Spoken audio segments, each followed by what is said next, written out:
Jeopardy! No, not another alarm sounding on an AI bubble, but the TV show's take on the markets. And The Big Short, the best-selling book on the 2008 financial crisis, has now been out for 15 years. We sit down with author Michael Lewis on the fascinating story and the effects of the crisis still today.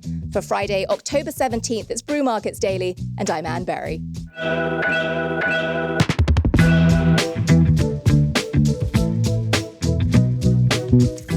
History doesn't repeat itself, but it often rhymes. So said Mark Twain. Well, earlier this week, we looked at some history, the Great Crash of 1929 with writer and financial journalist Andrew Ross Sorkin. Check out that episode. And today, we are looking at more recent history, at 2008. Now, it started with housing. In the early 2000s, home prices in the US were soaring, and banks made it easier than ever to borrow, even offering mortgages to people with shaky credit and very low likelihood of ever repaying them, so-called subprime loans, often enticing those borrowers with low teaser interest rates that ballooned later. Now, those risky loans were bundled into complex financial products called mortgage-backed securities and sold to investors around the world. As long as home prices kept not just rising, but rising quickly, everyone made money. But by 2006, the US housing boom peaked, and as house price growth slowed and then prices started to fall, millions of homeowners couldn't refinance or make their payments. And those complex mortgage-backed securities became toxic. Banks that held or insured them started to take massive losses. By early 2007, the system was cracking, with subprime mortgage lenders like New Century Financial Corporation filing for bankruptcy. Bear Stearns, one of Wall Street's oldest firms, collapsed in March 2008, bought in tatters by JP Morgan in a government-assisted deal. In September 2008, Lehman Brothers, founded in 1850, filed for bankruptcy, the largest in US history. Merrill Lynch was sold overnight to Bank of America. AIG, the world's biggest insurer, had to be rescued by the federal government. Even stalwarts like Citigroup and Morgan Stanley teetered on the edge. Credit markets froze, stock prices plunged, and global trade slowed to a crawl.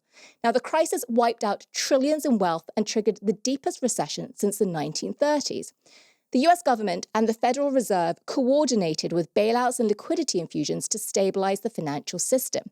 Now, the 2008 crisis wasn't just about bad loans. It was about inequality of access to the American dream of home ownership, about how incentives shape behavior, and about how regulations had not kept up with boundary-pushing complexity on Wall Street.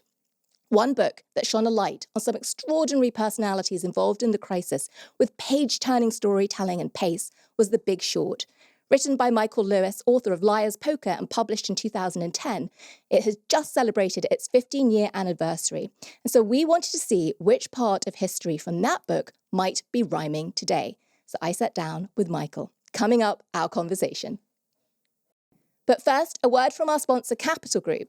John, why don't you tell us a bit more about their new show, The Power of Advice? Yes, I've been listening on the train into work, and one theme that resonates with me is that behind every career milestone is a story, and often a piece of advice that made all the difference. The Power of Advice is a new podcast series from Capital Ideas and Capital Group that shares those stories. From NFL stars to startup founders, hear what shaped their journeys and what they're still learning. Subscribe and listen today, published by Capital Client Group, Inc. In just a few moments, we'll have our conversation with Michael Lewis. And before we get there, I know you're eagerly awaiting it. Producer John and I were just reminiscing about the book's movie and also about the parts of the story we liked. Now, one particular thing that struck me was the way in which Michael brought to life the personalities involved with vignettes, including those of, for example, Michael Burry, the self-taught investor whose hedge fund and his analysis, they saw the mortgage crisis coming. Right, and you had these characters played by big actors in the movie. You had Steve Carell playing that part, and then there was Christian Bale, there was Brad Pitt. And I think the biggest impact that The Big Short, the movie, had, I mean, the book as well, but I mean, everyone had access to the movie, even those who don't read voraciously, was a new financial vocabulary. I, for one, and I think most people will never forget Margot Robbie in a bubble bath explaining mortgage-backed securities. It's an iconic scene. But here he is, Michael Lewis. Michael Lewis, it's 2008. Everyone's in denial until it's too late in the run-up to the crisis. Talk to me about the psychology of investors then, and talk to me about the psychology of investors right now in this market. I think very different, actually. But then, especially when so where it gets interesting is when the banks start announcing losses in 2007, and the losses are perplexingly huge. It's like we lost $25 billion, or Morgan Stanley announcing they lost $10 billion on a single trade. Yes, and it's like, what is this? It was, and there was a growing awareness that the banks were no longer the smart money. Like when I worked on Wall Street, I worked for the proprietary trading side of Salomon Brothers. Prop desk. John Merriweather. I was the sales arm. So my job was to take these complicated bets they wanted to make and find counterparties, people who would take the other side of them. It was almost certainly stupid to take the other side of the Salomon Brothers trading firms, bets, that they were the smart money at the table. And so I had just kind of like, I think everybody assumed that if there was anything wrong with these banks, it's that they were a little predatory, that you got to be wary in their presence. If they want you to do something, you shouldn't do it. Right. And it turns out that no, they're actually doing something incredibly stupid, and the best thing you could be is on the other side of their bets. Something radically had changed, and you could see, like, what are these places? Are they going to survive? And so once you cite the problem inside the banking system, it's sort of like never goes away. It's like,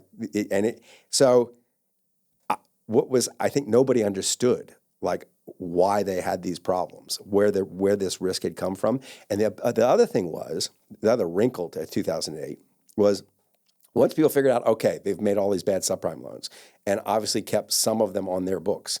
Why, who knows, but they had. But they'd also created these diabolical instruments, credit default swaps, to replicate not just the ordinary subprime loan, but the worst of the subprime. The worst of the worst. Why do they replicate the worst of the worst? And they could replicate. And once you created that instrument, there was possibly infinite exposure. Like, you could guess roughly how much real lending there was, but you couldn't guess how many of these side bets had been made. Right. So at that point, nobody trusts anybody is what starts to happen. And what interested me, I don't know, if it had just been banks got stupid, I would never have had a book. It was interesting that other people got smart, that there were people who figured out what was going on well before anybody else figured out and took the smart side of the bet. Let's talk about one of those individuals who did that. Michael Burry. Yep. Okay, so there's a picture in the book. I've got my copy of the book, everyone, with my sticky notes. The Big Short. There's a scene early on. Michael Burry is either a medical resident or a doctor. Yep. And he's spending the small hours, the wee hours of the morning, writing on internet message boards. This is the late 1990s, what he's learned about. Do you remember writing about this? Yeah. He predated Reddit by more than 5 years. Yeah. Right? Talk to me about the Michael Burrys of the world being the smart guys who are on the other side of the Wall Street bets, and then what you were feeling as you watched the meme stocks evolve. Oh. Well, so Michael Burry, he's a funny character because he set out to be a doctor. Yeah. And then he realized, I think what he says to me at one point is, I was going to be a doctor, but I care about people, but not really. Like, he basically didn't like people. Yeah. And it's a little hard to go be a doctor when you don't like people. And at the same time, he was obsessed with the market. Yeah. He had a mind for the market. And Warren Buffett was one of his heroes. And he started to just make his own investments and post the reasoning behind his investments. And serious, big-time New York money managers found him and staked him to go be Michael Burry. And what they did, but what they didn't realize is I think they thought they were getting a really shrewd stock market investor. That's what he was. He wasn't a short seller. It was like he was a shrewd value investor. Yep. Right? And then one day they wake up and he's made $1 billion something worth of bets against the subprime mortgage market, which really interestingly, alone of the characters, actually not just in the book, but I think in the world, dug into the actual security, into the mortgage bonds or the CDOs, and found the actual loans and figured out that there was a moment when the crisis would start to manifest. And it was a moment when the teaser rates that were offered to subprime borrowers were going to reset at higher levels and they would default. And he was absolutely right about this, but nobody believed him. And it created a huge mess in his life. And it poisoned for him forever his relationship with investors. Like he doesn't take other people's money now. Doesn't want to be answered. Doesn't want to be answerable to anybody else. So the meme stocks, that's a different thing, right? Different thing, but let's talk about where it's similar, right? You've got Reddit, so you've got the ultimate message board, highly engaged investors. Let's talk about 2021.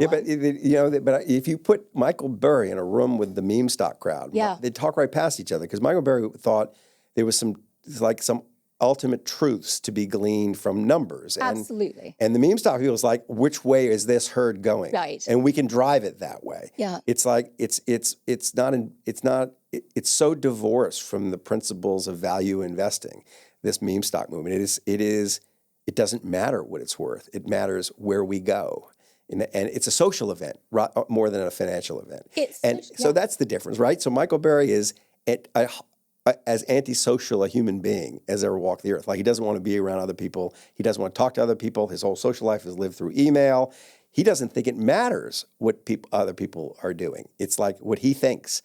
All that matters with meme stocks is what other people are doing. But Michael Burry did want to share his perspectives with other people. He did choose to go online and find a community of folks with whom he would, write out, these are the stocks I think are undervalued. I guess the question is, being online helped those big money guys find him. That's true. Fund him. So now we've got the Reddits, the worlds, and as a result, flows of opinion, I won't call it information, flows of opinion at unprecedented speed. Yeah. If 2008 had happened in a world where everyone was online as much as they are, where social media, where X, we saw this in 2003 when people were running on the banks in Silicon Valley Bank's wake. 2008 happened now with social media where it's at. What do you think would happen? This is a really interesting question. If you do that, you change 2008 so it has 2025 social media. I mean, almost for sure, the subprime problem doesn't build up to be as big as it is because people are going to be exposing it. You'll be reading online about the stripper in Las Vegas who just got her 25th loan, right? So I think it might have helped. Interesting. Actually. I mean, the effect of social media does a lot of things, but it does introduce some transparency. So I think the opacity, it was opacity that made that event possible. The opacity was partly complexity, it was partly people not paying attention. I think it would have played out, it might not have been such a big problem. Interesting. So I don't think, when I think of what now rhymes with, it doesn't feel so much like 2008, it feels more like 1999. It feels more like the internet bubble with a twist. So it feels what's going on in the markets, everything being concentrated around this new thing that God knows what AI, God knows what the financial prospects are. People say all kinds of things and it could be anything. It feels very like what people did with the internet. Like it's going to change everything. Maybe true, but we're going to make a lot of money. I don't know how you're going to make a lot of money. They know it has a really good story. The difference now is 2008 gave us a world of intense mistrust of institutions.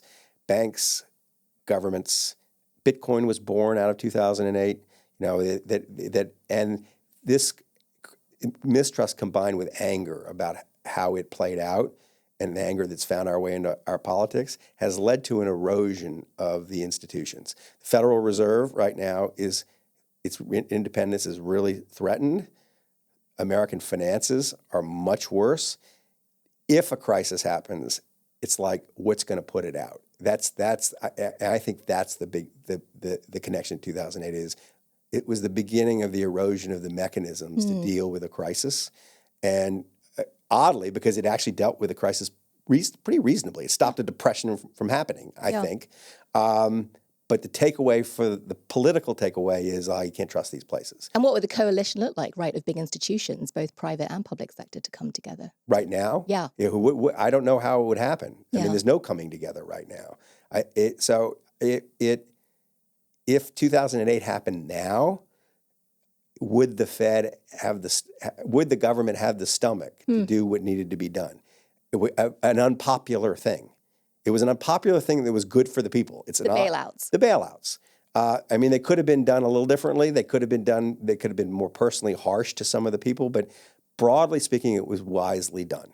And could the government function that way now with the mistrust the people have about it?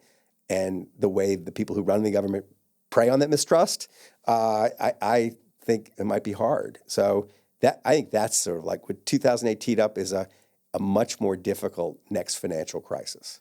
Let's talk about whether there are signs of a financial crisis. So there's one part in your book, I'm going to read it, where Barry says, quote, "It is ludicrous to believe that asset bubbles can only be recognized in hindsight.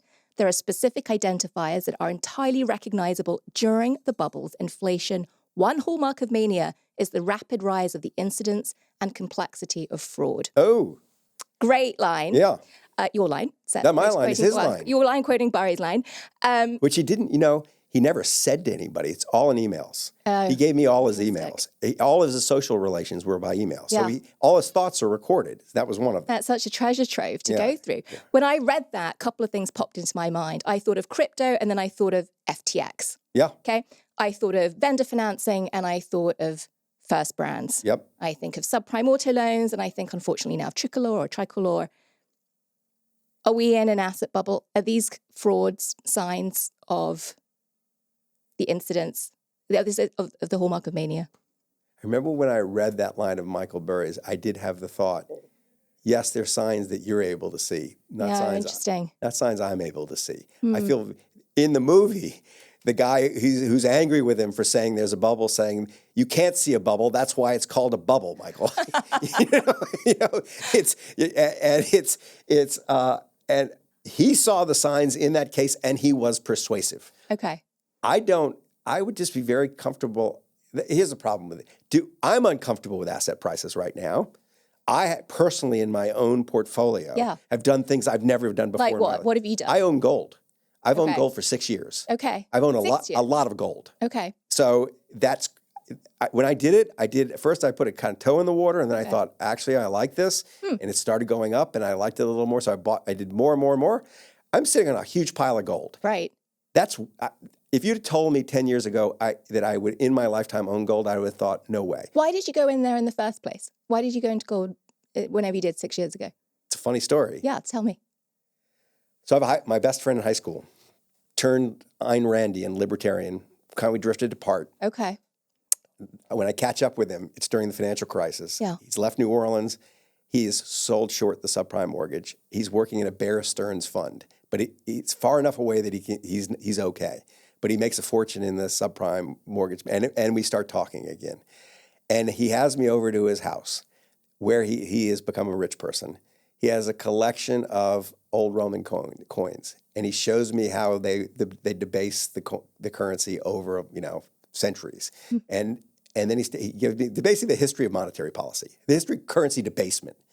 And he said, in my fund, that he runs a fund, I don't hold dollars. I hold gold as gold is the currency.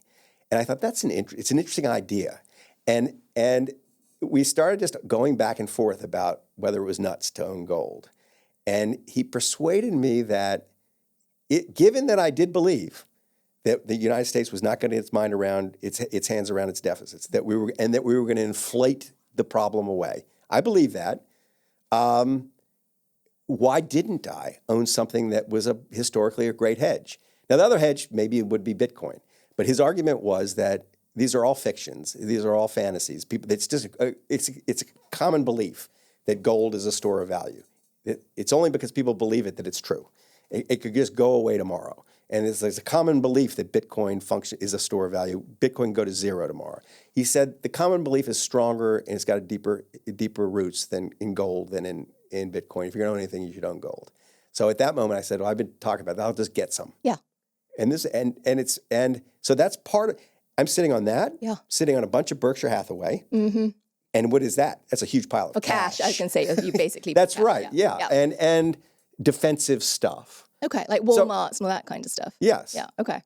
I don't know if he owns Walmart, but I do own. I own Walmart. Yeah. And so I'm sitting there. Clearly, I am thinking I'm thinking or feeling. Yeah. Like this feels. I'm very uneasy where things are going. I don't hear a coherent story about AI paying off the way people say it's going to pay off.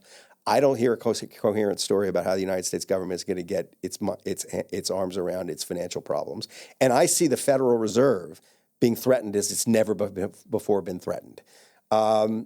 And there are not a lot of other places in the world to go that feel safer. You know, you can buy some Swiss franc and pay a negative interest rate. You know, so the other thing I did is I moved some money. I did move some money out of dollars into euro. You did? I did. Okay. So all odd things for me. So I got to say, I do feel uncomfortable. Something's uncomfortable. Did you buy crypto? But I could be no. You didn't buy crypto? No. Okay. Now, I also say I would not bet against Bitcoin. That would be insane because you are betting on a religion. It's a religion. It's a religious faith, like with the gold. And I don't know what's going to happen to that religious faith. I don't know how deep it is. It's getting deeper and deeper. It's amazing how not all the other cryptocurrencies, but how Bitcoin has woven its way into the human imagination. But it has. And it's survived a lot. Maybe it's a smart place to put money, but I don't feel comfortable with that.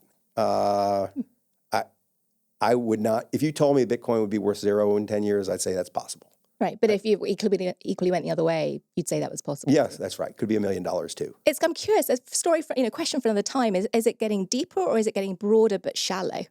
With cryptocurrency. With crypto, yeah. Well, I think when it starts to get institutional support, when you can buy an ETF that's crypto, when the president. I mean, here's a thought.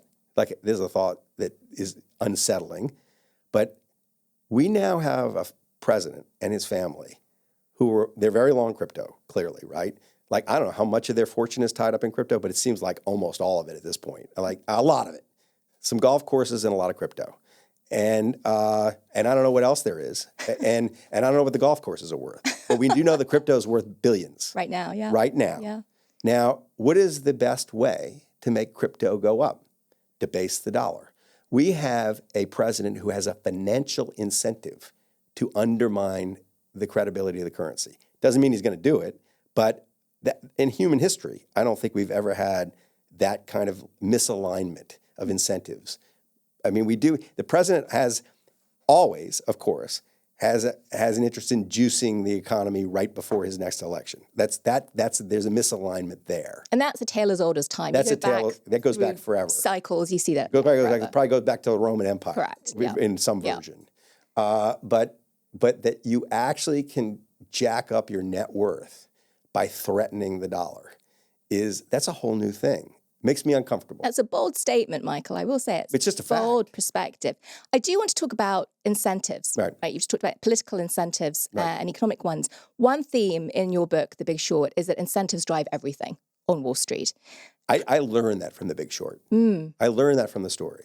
Because the question was, like, what happened inside these big places to cause them to implode? And what they did, and they almost didn't realize what they were doing, is they incentivized the traders to basically sell catastrophe insurance cheaply. This is a crude way to think about it, but it's as if you told the traders, sell as much, tornado insurance as you can, and you can book the premiums as trading profits, and we will treat this as a riskless trade, because we don't believe there'll be tornadoes. And they did this. The traders did it, and these are really smart traders. So if those people, they're kind of the shrewdest traders on the planet. Yeah. If those people can be incentivized to do such stupid things, who can't be? So today, let's look at areas where incentives still exist that might be a little juicier. There's a lot of chatter right now around private credit. Let's go there. What's your perspective on where we are in private credit? I just don't know enough about what they've done. When these places first started to balloon, Ares, Apollo, Blackstone, and started to look like banks that were bigger than the banks. And not regulated. The happy story was, well, this is a really smart way for credit to be extended in the economy, because on the one side, they're taking money from pension funds and they're locked them up for, I don't know, say 5 years. And on the other hand, they're making 5-year loans. And so if the loans go bad, it's just the loss to the pension fund. It isn't, there's going to be a run on the bank. It isn't, they don't have a duration mismatch. Right. The duration mismatch in banks banks are kind of crazy institutions. Like if they didn't exist, I'm sure we would invent them. Interesting. But in this stage of life where you have money market funds and whatever, because they're sitting there taking deposits that can run at any time, and they're making longer-term bets. And the moment there's a whiff of a problem, the money's not there, the bank collapses. And it is amazing to me that regional banks, the banks that aren't implicitly guaranteed by the U.S. government, haven't all gone out of business. I think that will happen sooner or later. Mm-hmm. But with these new places, these so-called private equity firms, but actually giant banks, I don't know how much they've levered up their bets. If it was just a match, I take the pension fund's money and I lend it to GM, well, that's not that big a deal. But if they're introducing leverage or any kind of duration risk, or then what will we have? We have a huge, essentially a too big to fail firm that is not regulated, and with big implications for the rest of the economy. And I know that they've started. I'm told, I just don't know, but I've been told that yes, they've got themselves in very risky positions, and we should watch them very closely. But I don't know that's true. Let's talk about a different kind of leverage, and that's consumer credit. Right. And there's a moment early in the book where we've just met Vinnie Daniel, who becomes another big character. Yep. And he poses what is basically a rhetorical question. How do you make poor people feel wealthy when wages are stagnant?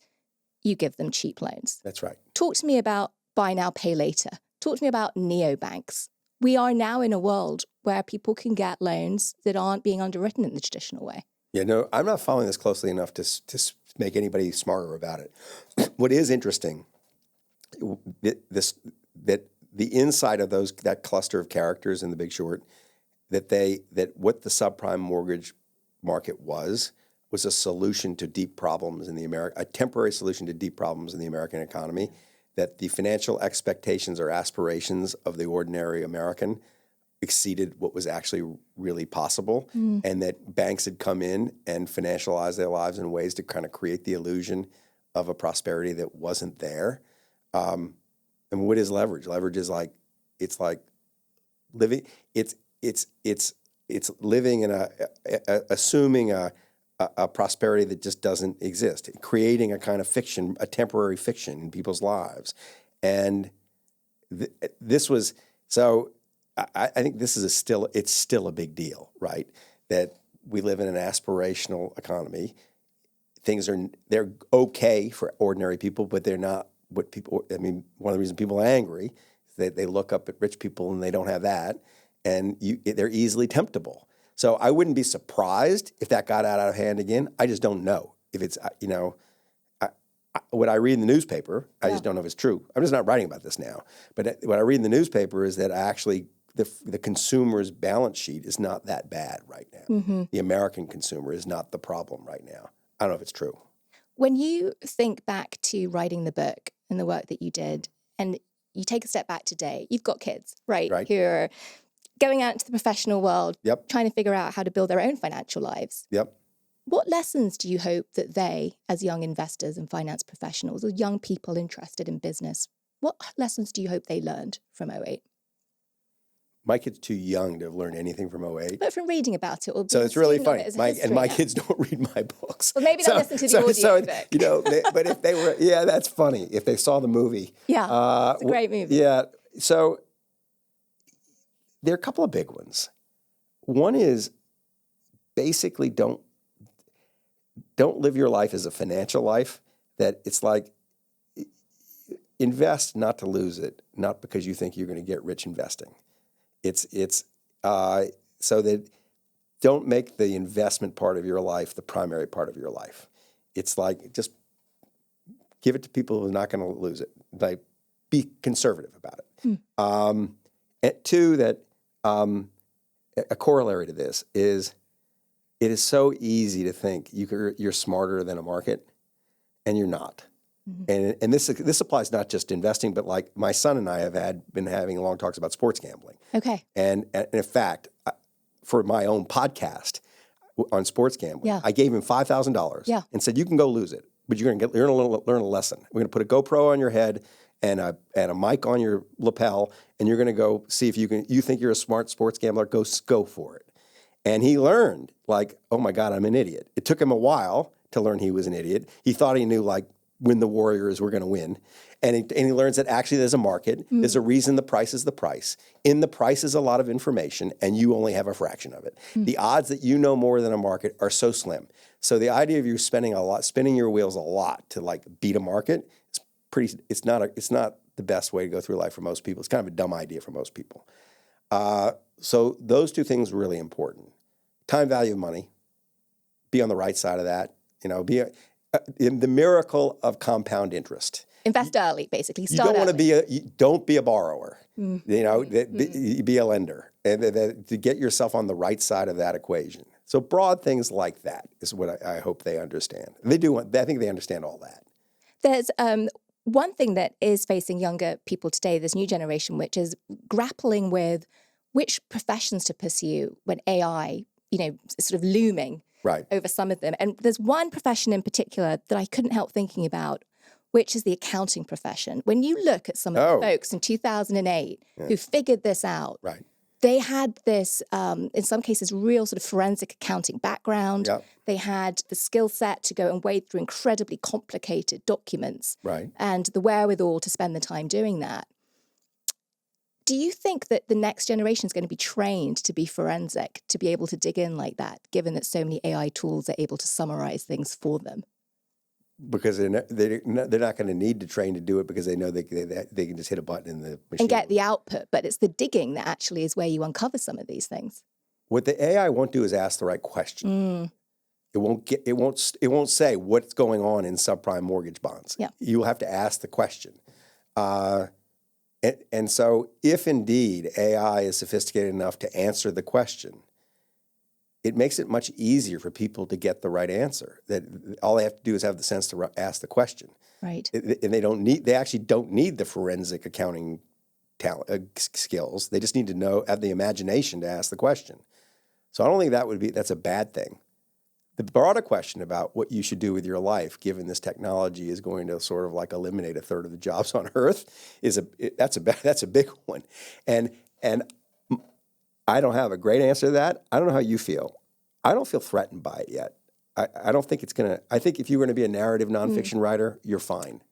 I don't know. I don't know if you're being a professional journalist interviewer. I think you're fine, probably fine too, because you're asking the questions, and I don't think it's going to be that good at asking the questions. What's surprising to me about this is it seems clear that the most likely outcome of AI, never mind it's going to kill us all if we don't keep our eye on it. Never mind that it's going to make everybody rich, or it's going to create multi-trillion-dollar companies. Never mind either. Those might happen.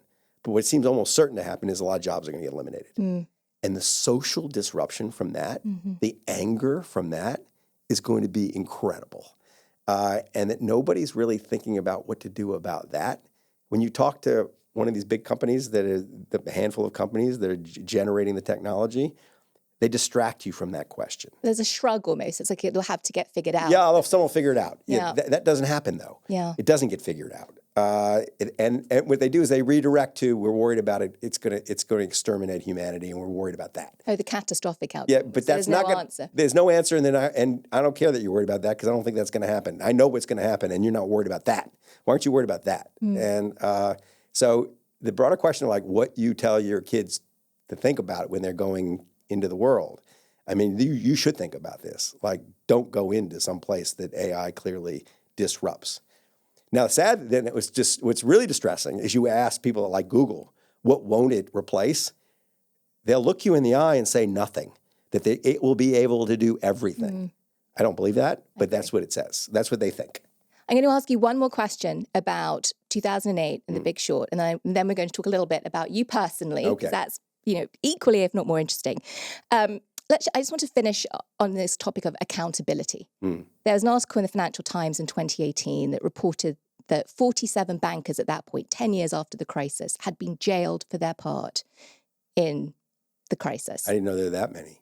Only one was from the United States. None of them were executives. What's your perspective on that? Should there have been some kind of accountability? I mean, personal accountability. Yes. I remember being frustrated by this question when I was working on the book. I remember asking while I was working on the book myself and my subjects, the people who knew the most about what had happened at the time, show me what laws were broken. And at the time,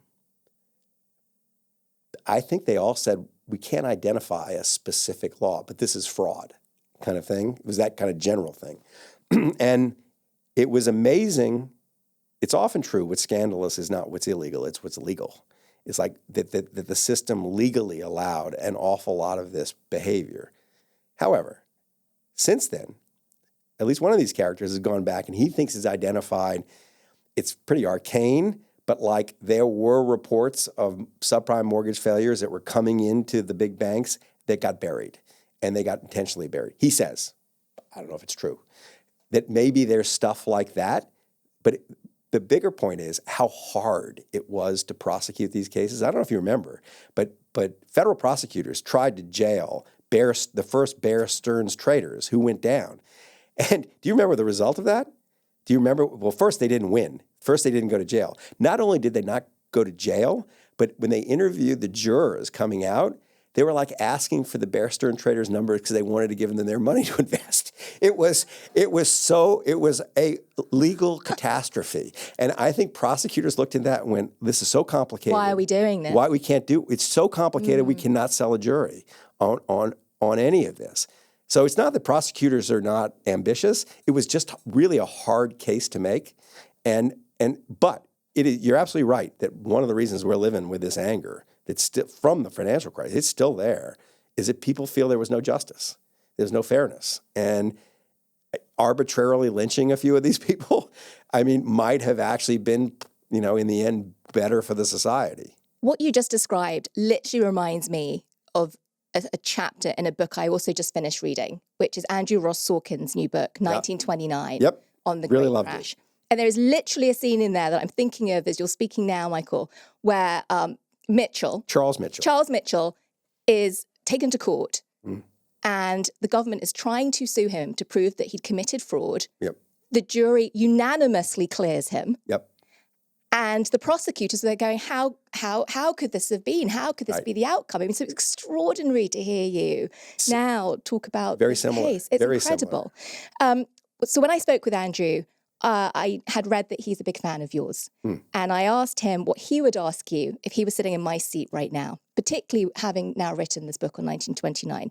And he asked this. It's a different kind of question. It's about the craft of writing for me. If I had an opportunity to sit with Michael, the question I would ask him would be about the process, about when he writes.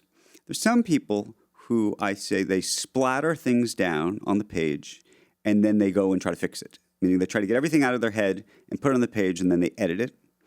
And then there's other people who really don't write the second sentence until they feel like the first sentence is perfect. And I want to know which he is. Closer to the second than the first, but neither. What I agonize over is structure and how to play the hand, the story. It's like a bridge hand. How I'm going to play this hand, how I'm going to tell the story. And when I've persuaded myself that I know, sometimes I'm wrong, but when I've persuaded myself that I know how I'm going to tell the story and I sit down and start to write it, it comes very fast. Now, I go back over it and I do see infelicities and I do fix them. But once I start and once the train is on the track, it comes very easily to me. And I don't just throw stuff on the page. I don't. So here's this will dramatize it for you. The last 10 books, I have told my publisher, for example, I'm going to give you the first fifth of it in January, the second fifth in February, all the way till June. I hit every date, and you can actually typeset the stuff as we go because I'm not going to have to go back. Interesting. You're committed. I just don't. I just once I've done the revisions on the section and all that.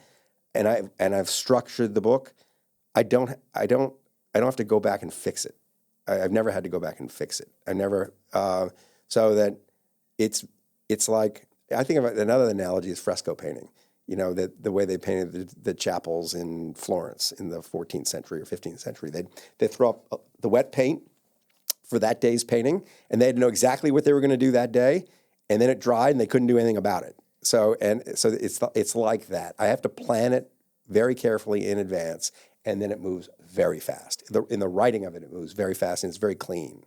Tell me what you're up to now, because I know you've recorded the audiobook version of The Big Short. Yep. How was that, hearing yourself read your own words out loud? I never reread any of the books. I have no interest in it. And so it was actually surprising to me how rich the material was.